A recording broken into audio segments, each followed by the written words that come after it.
और इस वक्त पहले बड़ी खबर आंध्र प्रदेश के मशरकी गोदावरी इलाके में मुसाफिर कश्ती डूब गई है। हादसे के वक्त कश्ती में जुमला 61 मुसाफिर सवार थे। 25 मुसाफिरों को बचा लिया गया है। 36 मुसाफिर लापता बताए जा रहे हैं, जबकि 2 लाशें बरामद की जा चुकी हैं। मुसाफिरों से भरी कश्ती पापीगुंडा जा रही थी। इस दौरान मशरकी गोदावरी के इलाके कुचलूर के करीब ये हादसा पेश आया। मकामे हादसा पर राहतकारी टीमें सर्च ऑपरेशन में जुटी हुई हैं। वज़ीर आला जगन मोहन रेड्डी ने भी राहतकारी इक़दामात में तेजी लाने का ओहदेदारों को हुक्म दिया है। एनडीआरएफ की टीमें भी सर्च ऑपरेशन में मसरूफ हैं। और हमारे नुमाइंदे विजयवाड़ा से इसहाक जुड़ चुके हैं। इसहाक, क्या जानकारी है, क्या अपडेट इस वक्त दे रहे हैं इस हादसे को लेकर?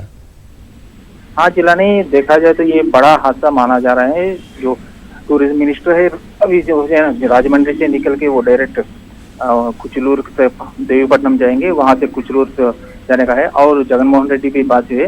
अब देखा जाए तो ये पूरा मामला देखा जाए तो ये टूरिज्म आज संडे है, जो पापीकोंडला का एक टूर है। इस बीच में बाढ़ के गोदावरी बाढ़ और कृष्णा के बाग वजह से इस बीच में किसी भी परमिशन नहीं दी। आज थोड़ा एक हफ्ते पहले थोड़ा पानी कम हो गया था, इसलिए पापीकोंडला ये टूर हर संडे ये टूर रहता है। वैसे आज गंडी पोचम्मा टेम्पल से ये पापीकोंडला टूर जाने वाली कश्ती जो है ना जी कुचलूर के पास आने के बाद ये पूरा डूब गए। जब डूबे थे जब 60 पर एक आदमी उसमें बताया जा रहा है, जिसमें 20 से 25 लोग को जो गांव वाले हैं वो बचा लिए गए। और जो 36 मेंबर जो है ना अभी लापता चल रहे हैं, जिनके अभी 2 बॉडीज तो पूरे आइडेंटिफाई है, जिसके फोटोज भी हमारे पास आ गए।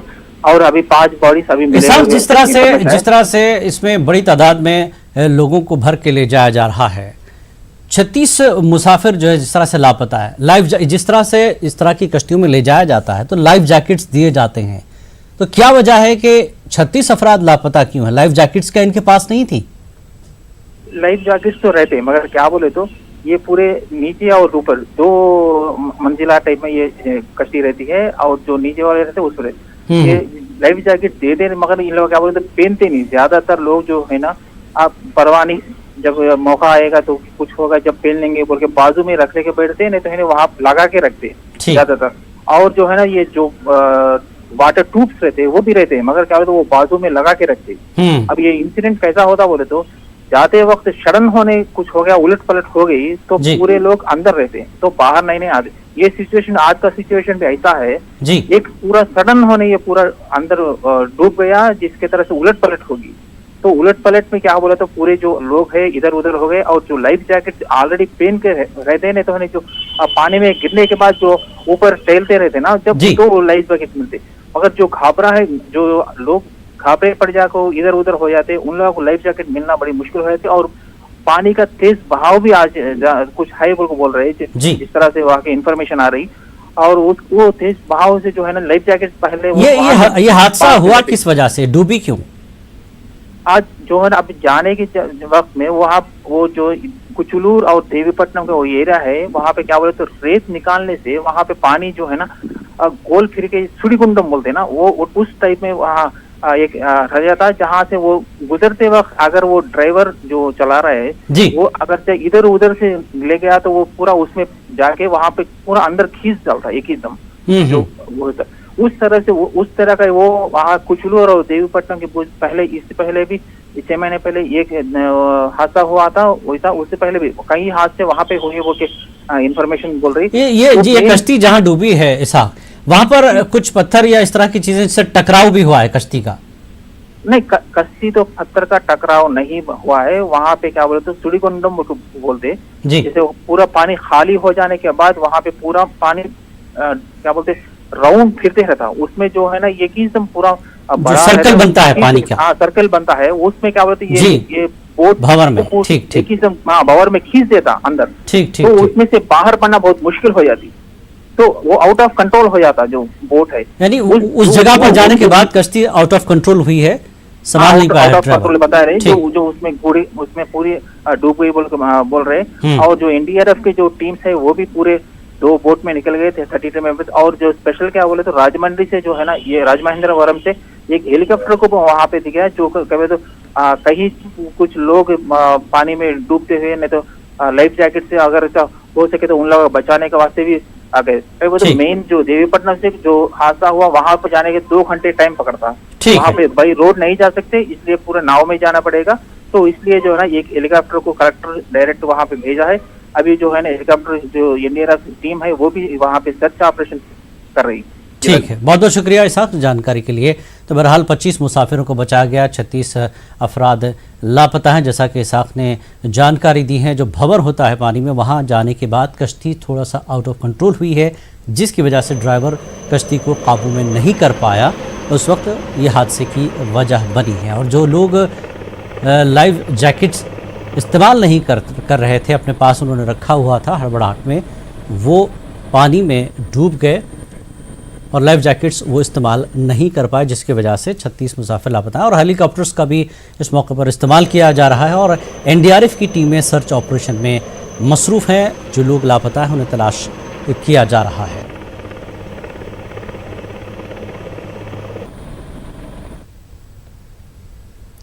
वज़ीर बराए मेहनत व रोज़गार संतोष गंगवार ने मुल्क में रोज़गार पर बड़ा बयान दिया है। उन्होंने कहा कि मुल्क में रोज़गार की कोई कमी नहीं है। इसी दौरान उन्होंने शुमाली हिंदुस्तान की काबिलियत पर भी सवाल उठाए। उन्होंने कहा कि शुमाली हिंदुस्तान में काबिल लोगों की कमी है। मीडिया के सवालों के जवाब देते हुए संतोष गंगवार ने कहा कि मुल्क के शुमाली हिस्से में जो तकर्री करने के लिए आते हैं वो काबिल शख्स न मिलने का दावा करते हैं। होता है और हमने एक अलग सिस्टम बनाया रोजगार दफ्तरों के अलावा भी हमारा मंत्रालय भी इसको मैं मॉनिटर कर रहा है, इसमें ले रहा है। और मैं इतना ही कह सकता हूँ कि रोजगार की समस्या नहीं है। अगर किसी व्यक्ति को अच्छा रोजगार चाहिए तो वो उसके लिए आता है, क्योंकि मैं अक्सर दिल्ली में मिलता हूँ। हमारे उत्तर भारत में जो लोग भी रिक्रूटमेंट करने आते हैं तो वो इस बात का सवाल कर देते हैं कि जिस पद के लिए हम रख रहे हैं उसकी क्वालिटी का व्यक्ति हमको कम मिलता है। हम उसके हिसाब से काम कर रहे हैं और रोजगार की कमी नहीं रहेगी, इतना ही हम करेंगे। गंगवार के इस बयान पर प्रियंका गांधी ने ट्वीट किया है। उन्होंने कहा कि प्रियंका गांधी ने संतोष गंगवार पर निशाना साधा। मंत्री जी, 5 साल से ज्यादा अरसा से आपकी सरकार है, नौकरियां पैदा नहीं हुई। प्रियंका गांधी ने कहा है कि जो नौकरियां थी वो सरकार की लाई हुई मंदी की नजर हो गई हैं। नौजवान रास्ता देख रहे हैं कि सरकार कुछ अच्छा करे। आप शिमाली हिंद के लोगों की तौहीन करके बच निकलना चाहते हैं, ये नहीं चलेगा। प्रियंका गांधी ने सख्त अल्फाज में अपने ट्वीट में कहा कि रोजगार मौजूद है लेकिन शिमाली हिंद के लोगों के पास सलाहियतें नहीं हैं। जिस तरह से गंगवार ने कहा उस पर पलटवार किया, निशाना साधा। कहा कि मंत्री जी, 5 साल से ज़्यादा अरसे से आपकी सरकार है, नौकरियां पैदा आप नहीं कर पाए हैं। जो नौकरियां थीं वो सरकार की लाई हुई मंदी की नज़र हो गई हैं और नौजवान रास्ता देख रहे हैं कि सरकार कुछ अच्छा करे।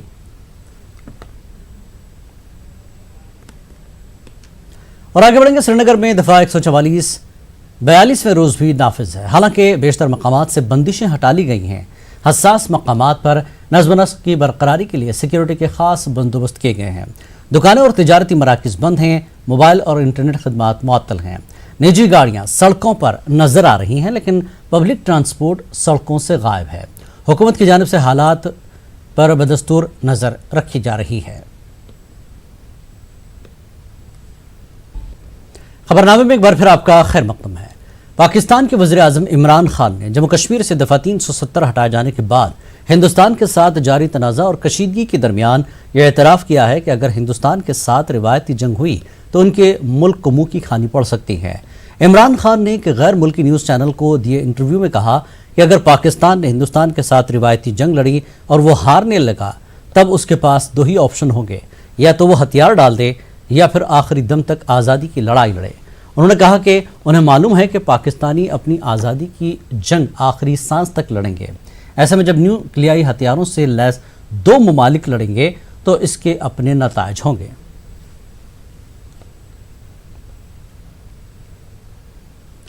वज़ीर दिफा राजनाथ सिंह ने एक बार फिर पाकिस्तान को आड़े हाथों लिया है। राजनाथ सिंह ने कहा कि पाकिस्तान को दहशतगर्दी पर नकेल कसनी चाहिए।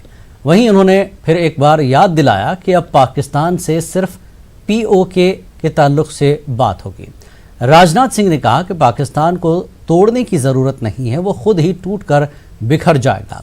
इन तमाम ख्यालात का इजहार राजनाथ सिंह ने गुजरात के सूरत में एक प्रोग्राम में किया, जहां उन्होंने फौजी जवानों के कारनामों को सराहा और शहीदान वतन को खराज अक़ीदत पेश किया।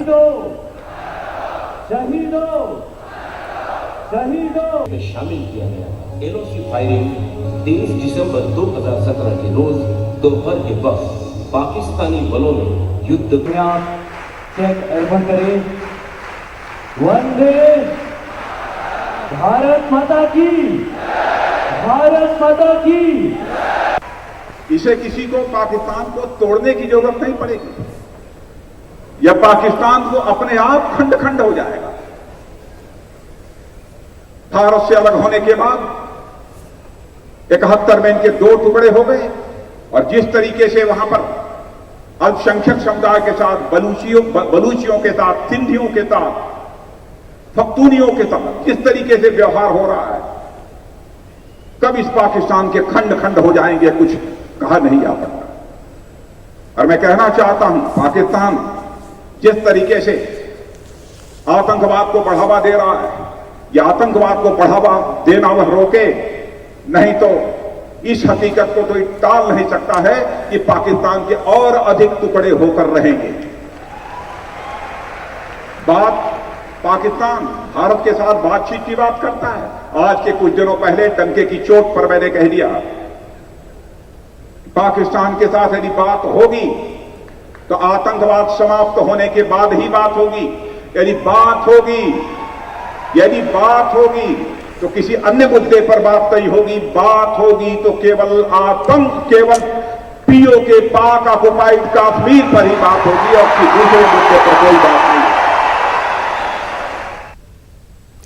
दिफाई उमूर के माहिर पीके सहगल ने राजनाथ सिंह के बयान की तायद की है। उन्होंने कहा कि जिस पाकिस्तान को आज हम जानते हैं, कुछ दिनों में वो नहीं रहेगा अगर पाकिस्तान टेररिज्म को इसी तरह बढ़ावा देता रहेगा। जो राजनाथ ने कहा, वास्तव में सारी दुनिया आज बिलीव करती है कि पाकिस्तान के टुकड़े होने जा रहे हैं और उसका मुख्य वजह है उसके अपने आर्मी की पॉलिसी, ISI की पॉलिसी और उसके आतंकवादी। ये जो उसके आतंकवादी हैं वो पाकिस्तान के अपने लोगों के खिलाफ ही बड़े ज़बरदस्त टेररिज्म फैला रहे हैं। सिंध के लोगों के साथ में, बलूचिस्तान के लोगों के साथ में, पीओके के लोगों के साथ में, पख्तूनवाला एरिया के। तो पाकिस्तान की ये पॉलिसीज अगर यही रही और इसी माफिक उन्होंने टेररिज्म को प्रमोट करते रहे, तो राजनाथ ने साफ तौर पे कहा है कि पाकिस्तान के कुछ ही सालों में टुकड़े निश्चित हैं। और सारी दुनिया को भी साफ तौर पे नज़र आता है कि पाकिस्तान जो है, जिसको हम आज जानते हैं, अगले 5-6 साल में वो पाकिस्तान नहीं रहेगा। पाकिस्तान के अवश्य टुकड़े होंगे, क्योंकि वो उसी माफिक टेररिज्म कर रहे हैं अपने लोगों के खिलाफ, जैसे उन्होंने ईस्ट पाकिस्तान के खिलाफ किया और पाकिस्तान का विभाजन हुआ और बांग्लादेश बन गया। इसी माफिक पाकिस्तान के 5-6 टुकड़े होने की संभावना है। बीजेपी लीडर सुब्रमण्यम स्वामी आज अयोध्या पहुंचे। इस दौरान उन्होंने रामलला के दर्शन किए। सुब्रमण्यम स्वामी ने मंदिर मुद्दे पर बोलते हुए कहा कि हिंदुओं का अक़ीदा मुसलमानों के जमीन मालिकाना हक से कहीं ज्यादा है। इस दौरान उन्होंने कहा कि नवंबर तक राम मंदिर, बाबरी मस्जिद तनाज़े का फैसला आ जाएगा। इलाहाबाद हाईकोर्ट में जीते थे, सुप्रीम कोर्ट में भी जीतने वाले थे, क्योंकि सारी बातें जो इलाहाबाद हाईकोर्ट ने सुविधा उपलब्ध कराने के लिए कहा था, उसमें कोई जवाब नहीं था। वो ऐसे ही किसी ने उसको खड़ा कर दिया और उसने उसके पास कोई आपत्ति की बात भी नहीं थी। लेकिन फिर ये सुझाव आया कि आप मेन मैटर में क्यों नहीं आते, और उसमें मैंने फिर नया रास्ता ढूंढा। वो है मूलभूत अधिकार, जो पहले किसी ने बोला नहीं था या बहस में लाया भी नहीं था। और हिंदुओं का मूलभूत अधिकार मुसलमान की जो संपत्ति के अधिकार से ऊपर है, क्योंकि वो साधारण अधिकार है। और मूलभूत अधिकार, प्रॉपर्टी जो है, संपत्ति, उसका वो मूलभूत अधिकार नहीं बनता है हमारे संविधान में, वो साधारण अधिकार बनता है। तो जब किसी की मूलभूत अधिकार और साधारण अधिकार का टक्कर होता है, तो सुप्रीम कोर्ट ने कई बार कहा कि मूल अधिकार ही रहेगा, बाकी रद्द हो जाएंगे। तो इसीलिए मुझे तो अब पूरा विश्वास है कि हम जीतेंगे और यहाँ मंदिर बनाने के लिए नवंबर के बाद शुरू करेंगे। मरकजी हुकूमत की जानिब से हिंदी दिवस मनाए जाने की कर्नाटक में पुरजोर मुखालफत की जा रही है। कन्नड़ा तंजीमें सड़कों पर उतर आई हैं। इस संगीन मसले पर न्यूज़ 18 उर्दू ने बेंगलुरु में कन्नड़ ज़बान के अदीबों दानिशवरों से ख़ास बातचीत की। कन्नड़ के कलमकारों का कहना है कि वो हिंदी ज़बान के ख़िलाफ़ नहीं हैं, बल्कि हिंदी ज़बान को मुल्क भर में मुसल्लत करने की मुखालफत कर रहे हैं। कन्नड़ तमिल ज़बानें हिंदी से भी पुरानी हैं। हिंदी की तरह उर्दू और दीगर ज़बानों की अपनी मिठास है, लेकिन सिर्फ एक ज़बान को सर पर बिठाना और दूसरी ज़बानों को नज़रअंदाज करना ये गलत है। Kannada is more ancient than Hindi, and Tamil is more ancient than Hindi. The many of the South Indian languages are more ancient than Hindi, and Hindi, this is a clear case of imposition only. We oppose this, and we can't accept whatever the imposition they were doing it. But we call ourselves as Kannada nationalists. उनका भाषा है ना, वो जिस जगह पर हिंदी भाषा करते ना उधर मना लो, लेकिन सभी लोगों के सभी स्टेट के ऊपर वो करना हम वो मानते नहीं। हमारे देश में जो भाषाएं हैं, लैंग्वेजेस हैं, पूरे एक जैसे हैं। वो अलग अलग भाषा होने पर भी सबका स्टेटस एक है। एक को ऊंचा दर्जा देंगे, एक को नीचा दर्जा देंगे। हिंदी को सर पे बिठाएंगे, कन्नड़ को नीचे बिठाएंगे, उर्दू को तो न्यूज़ भी नहीं बोलने देंगे। तो ये भाषा के साथ साथ एक हमारे कल्चर को ही डिनाई कर रहे हैं, ऐसा लग रहा है। हम सब कन्नड़ा मालूम होते, नॉर्थ कर्नाटक में और साउथ कर्नाटक में even Muslims also they are speaking very good Kannada, सबको मालूम है। अभी कन्नड़ा में नहीं मौका दिए तो क्या होती है, अभी कर्नाटका में बहुत कुछ बैंकों में नॉर्थ इंडिया से बहुत लोग आके इधर हमारा एम्प्लॉयमेंट छीन रहा है। This is the problem. So we are not the linguistic chauvinist, हम भाषांध नहीं है। हम क्या बोल रहे हैं, कॉन्स्टिट्यूशन का ये वक्कूट व्यवस्था क्या है। मुल्क में 3 तलाक के नाम पर बनाए गए कानून को शरीयत में मुदाखलत तस्वुर किया गया और हुकूमत के खिलाफ मुसलमानों की नाराजगी भी देखने को मिल रही है। लेकिन कानपुर में एक मुस्लिम समाजी तंजीम की जानिब से एक निकाहनामा तैयार किया गया है, जिसमें इस बात को शामिल किया गया है कि अगर लड़का और लड़की अपनी मर्जी से शरीयत के मुताबिक अलग होते हैं तो इसमें कोई मुदाखलत नहीं होगी। निकाह के वक्त ही दोनों के इस पर दस्तखत ले लिए जाएंगे। इस ताल्लुक से तंजीम ने पर्सनल लॉ बोर्ड से भी राब्ता कायम किया है। अब हुकूमत ने एक साजिश की है कि एक नसीस में 3 तलाक देने वालों को हम 3 साल के लिए जेल भेज देंगे। तो अब इससे बचने का एक वाहिद रास्ता ये है कि निकाह, चूँकि इस्लाम में एक मुआहदा है, लड़के और लड़की के दरमियान में होता है, जिसमें महर की रकम का मुतय्यन किया जाता है, वकील होते हैं, गवाह होते हैं, लड़के की दस्तखत, लड़की की दस्तखत, वालिदैन की दस्तखत, ये सब चीज़ें होती। तो उसी निकाहनामे में ऑल इंडिया सुन्नी उलमा काउंसिल ने एक कालम बढ़ा दिया कि लड़के और लड़की का अहद इख्तलाफात की सूरत में दी गई तलाक कुरान के ज़ाब्तों के मुताबिक मानी जाए। तो अब इससे हुकूमत की वो साजिश नाकाम हो जाएगी जो उन्होंने एक नसीस में 3 तलाक को, जैसे लड़की ने जाके थाने में कह दिया, तो अब जब निकाह पे ये चीज़ दोनों की दस्तखत के साथ इंदराज होगी तो फिर ये मामला अपने आप टाटा फीस हो जाएगा। और मजलिस इत्तेहादुल मुस्लिमीन के अरकान कानून साज काउंसिल ने हाउसिंग स्कीम में हुई बेकायदगियों की CID जांच रिपोर्ट जारी करने और डबल बेडरूम मकानात की तामीर और अलॉटमेंट पर वजीर हाउसिंग से सवाल किया है। साहब ने जो इंदिरम्मा स्कीम और अदर स्कीम्स में जो इरेगुलरिटीज़ रहे हैं उस पर एक CID इंक्वायरी के लिए ऐलान किया था। मैं समझता हूं साहब कि ये इंक्वायरी कंप्लीट हो चुकी होगी, तो मैं आपके ज़रिए से ऑनरेबल मिनिस्टर साहब से ये जानना चाहता हूं कि क्या CID फाइंडिंग रही और क्या एक्शन लिया गया है। ग्रेटर हैदराबाद म्यूनसिपल कॉरपोरेशन के लिमिट्स में जो कंस्ट्रक्शन चल रहे हैं वो अब तक कितने कंप्लीट हुए और अब तक किन किन को अलॉटमेंट दिया गया है, और मज़ीद जो पिछले 2-3 साल में जो एप्लीकेशंस हमने रिसीव किए हैं वो एप्लीकेशंस को कैसा उस लोगों को ग्राउंडेड करेंगे, तो कहाँ पर उसके लिए क्या प्लान रहा है, कहाँ पर जो है उसका न्यू प्रोजेक्ट्स बना रहे हैं। तेलंगाना के वजीर हाउसिंग प्रशांत रेड्डी ने एमआईएम के अरकान कानून साज काउंसिल को जवाब देते हुए कहा कि हाउसिंग स्कीम की बेकायदगियों की सीआईडी रिपोर्ट हुकूमत के पास है। महकमे हाउसिंग को रिपोर्ट मिलने के बाद जल्द रिपोर्ट मंजर आम पर लाई जाएगी। उन्होंने बताया कि जीएचएमसी हुदूद में हुकूमत 1 लाख डबल बेडरूम मकानों की तामीर कर रही है। ये अभी तक हमारे हाउसिंग डिपार्टमेंट को अभी आए नहीं, इट इज़ विद गवर्नमेंट। उसके बाद डिटेल्स लेके मैं आपको दे दूंगा। और आप जीएचएमसी के बारे में आप पूछ रहे थे कि पूरे जीएचएमसी में गवर्नमेंट ने 1 लाख घरों को बांधने के लिए सैंक्शन कर लिए थे। थोड़े कंप्लीट भी हुए, थोड़े अनकम्प्लीट है, थोड़े वैसे छोड़ दिए और वो कंप्लीट हो गए। तो अलाटमेंट कैसा करना है वो गवर्नमेंट एक डिसीजन आने वाले हैं। डिटेल्स अभी फिलहाल मेरे पास नहीं है, ज़रूर आपको मैं डिटेल्स लेके बाद में भिजा दूंगा। एपी में doctor YSR Ayushman Bharat programme का आज से आगाज हो गया है, जो 15 दिनों तक जारी रहेगा। इस मौके पर इस प्रोग्राम से मुताल्लिक आवाम में शऊर बेदार करने के लिए रैली का एहतमाम किया गया।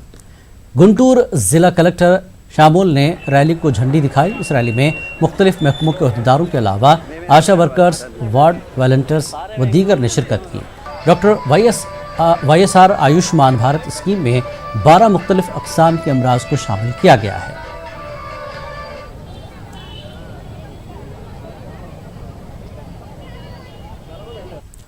गुंटूर के गरजाला में कल बीजेपी का रियासती सतह का जलसे आम मुनक्किद होने वाला है। बीजेपी के रियासती सदर कन्ना लक्ष्मी नारायण की क़यादत में मुनक्किद होने वाले जलसे आम में आंध्र प्रदेश के बीजेपी इंचार्ज सुनील देवधर के अलावा रियासत के मुख्तलिफ अजला के लीडर्स और कारकुन शिरकत करने वाले हैं। इजलास के दौरान रियासत के लॉ एंड ऑर्डर, रेत पॉलिसी और पालनाड इलाके के सूरत हाल पर तबादला ख्याल किया जाएगा।